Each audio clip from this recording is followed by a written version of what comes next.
السلام عليكم، كيف الحال؟ انا وحشتني الحركه دي الصراحه، وحشتكم كده صح؟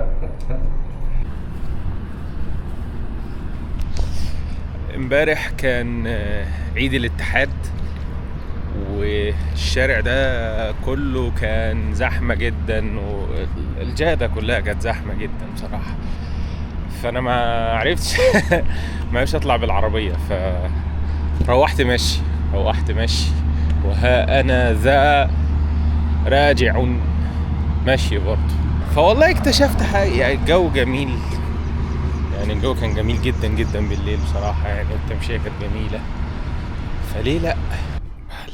الشمس تتخلل أوراق الشجر، يا سلام. أستاذ إبراهيم، اهلا صباح الفل. صباح الورد. كيف الحال؟ إبراهيم بيكبر المواضيع قوي. لا، اللي انا عايز مجربه. افطر بيض، قال لك بص انا ما اعرفش في بيض اقول لك باللحمه بيض بس المفرومه كده؟ لا يعني ابراهيم يعني ديتيلز، احترم ده. ده انا احبه جدا، ده ابراهيم ده عظيم في الديتيلز احترم ده. والله. اديني وبعد- يا إبراهيم. لازم اديك الديتيلز إيه يا تاني؟ بابا. انا عايز البيض بالبراميل يعني. بالايه يا اخويا؟ لا معلش طبعا يا إبراهيم، جماعه، انا جاي لازم من طنطا برامجان. جديد، فانا عايز اعرف بس يعني انت جاي من كفر الزيات؟ هيطردونا. انا جايبك من السنطة. طب معلش ايه عايز اعرف برامجان. ايه يا ابراهيم عشان نوع شيز. جبنه نوع جبنه شيز بتتبشر كده على يعني البيض انت اتغيرت قوي كده. قوي. بص، ما بقعد مع ابراهيم بتغير، انا بقعد مع ابراهيم ببقى عايز شفتوا حاجة بقى يا غريبة. جماعه ازاي البني ادم حته راي عامل الصحافه الصفراء. جاي مراتي جايه وهي وبنتي في الطياره، وجايه معاها شنط. تخيلها شاريه شنط ليه؟ اشترك في خدمه تك تك تك اونلاين، هم يجيبوا لك الشنط لحد البيت، فهي تطلع عشان ما تتبهدلش. في حاجه كده يا ابراهيم، في حاجه كده. ماشي، تروح تعمل ايه؟ طب ما تعمل كذا كذا، عارف شويه ديتيلز وشويه حاجات. ابراهيم لسه مديني كي دلوقتي. ايوه قسما بالله يعني يعني انا هغير حاجات كتير قوي هو غيرني بالفعل قوي ده هغير دايركشن شركه والله. والله العظيم ما بهزر. رهيب. يعني انا في هايرنج كنا عاملين، لسه منزل ستوري امبارح، الهايرنج اتغير خلاص. يعني لسه دلوقتي قاعدين هنا، يعني ده على انا سايب لك نفسي يا ابراهيم. يلا خلاص يلا يا جماعه، نروح ناكل بيض نختار بالايه؟ بالجبنه. بالبرامجات.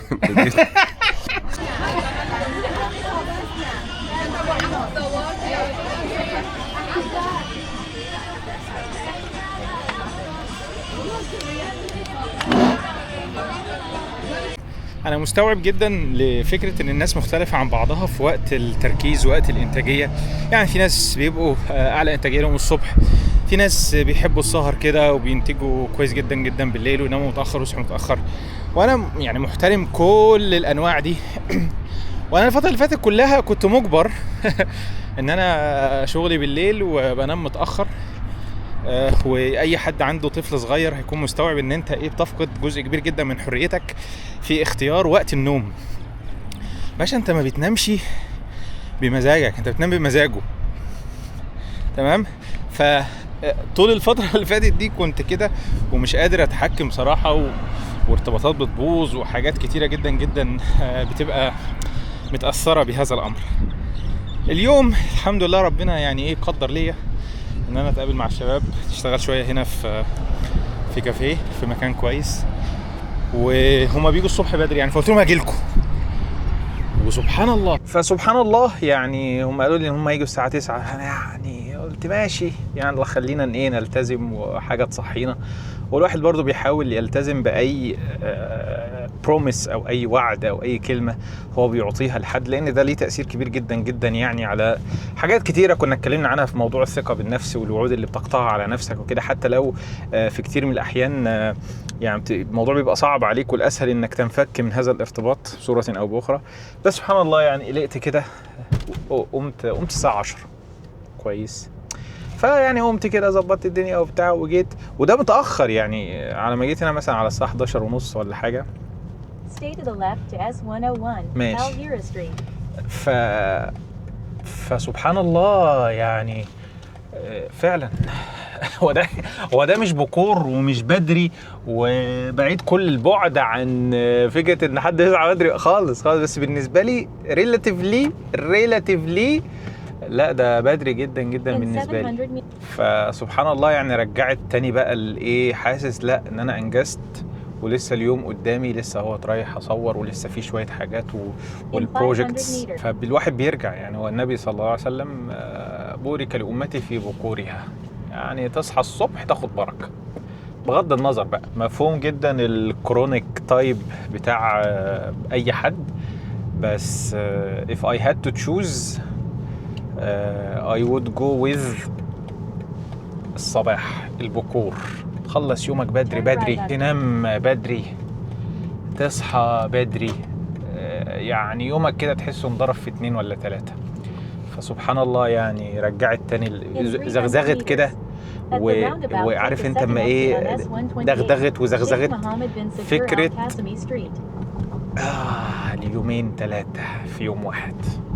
عايز تخلص بسرعة ما تسكتي بقى يعني، او خليك الكلمة عشان نخش دخلة خالص مفيش مشكلة. فعلى كل ربنا ييسر الامور، الواحد يعرف يخطف له كام يوم كده يصحى فيهم بدري وينجز فيهم الحاجات المتأخرة. خلينا اوثق اللحظة دي يا استاذ فرماوي، معلش بس انا اسف يعني، معلش في الكلمة. نعم. هو انت نعم. ليه مش عاجبك على فكره حلو وسريع. وايه اللي مش عاجبك؟ الموبايل اللي هو الاس 25 الترا اللي هو الاندرويد عامه، مش عارف افتحه. ايوه ليه بقى؟ ايه؟ ليه؟ شوف ليه يا حبيبي؟ مش ماكس، انا معايا ايفون على فكره. في ايه يا ابو زيد؟ طيب الواحد ما يفضفضش طيب معاك يا يعني اخي. لا يعني انت التليفون ده شاريه امتى؟ يا محمد اول امبارح. بقول لك ايه، بالله عليك شوف لي صرفه للموبايل بس. ضروري بقى. بص زي ما قلت لك الكرتونه معاه وكل حاجه معاه، بس ضروري ابعت لك صور. هو ببعت لك صور وبلون وكل حاجه. هو ما اتعملش فيه حاجه، هو يا دوب فتحت العلبه حطيت سكرين وحطيت له كفر. فل يا صديقي. فابريك. ماشي. تليفون فابريك. ايوه يعني ده احدث تليفون من سامسونج. اهي طيب كاميرا ال 100 اكس ليه مش عاجبك يعني؟ انت كنت مبسوط بيه جدا. ما تبينش الشماتة، حاول ما تبينش الشماتة. انا مستغرب يعني الموضوع يؤلمك لهذه الدرجة. هتبيعه بنص ثمنه؟ مين قال نص ثمنه؟ ما انا اللي هاخده. انت ليه جودت؟ انت ليه جودت؟ ايوه يعني ليه ايه المشكلة طيب بتاعتك؟ هو يعني ايفون بتربطنا بايكو سيستم أيوة. بطريقة معينة بنبقى مرتاحين فيها كأي حد بيشتغل واي حد كونتنت كريتور واي حد في الدنيا.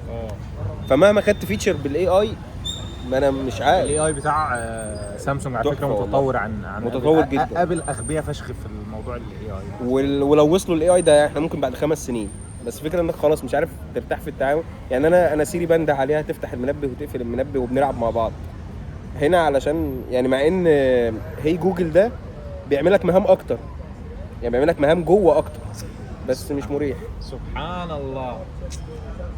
خد بالك بتوع الاندرويد دلوقتي هيسلخوك سلخ. انت بتلبسني. انا ماليش دعوه.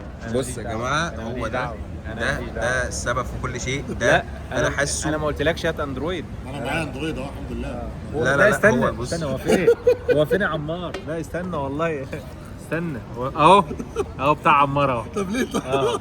اهو عمار وقال لي خلاص الاندرويد ده انت بقى ليه معادي الاندرويد؟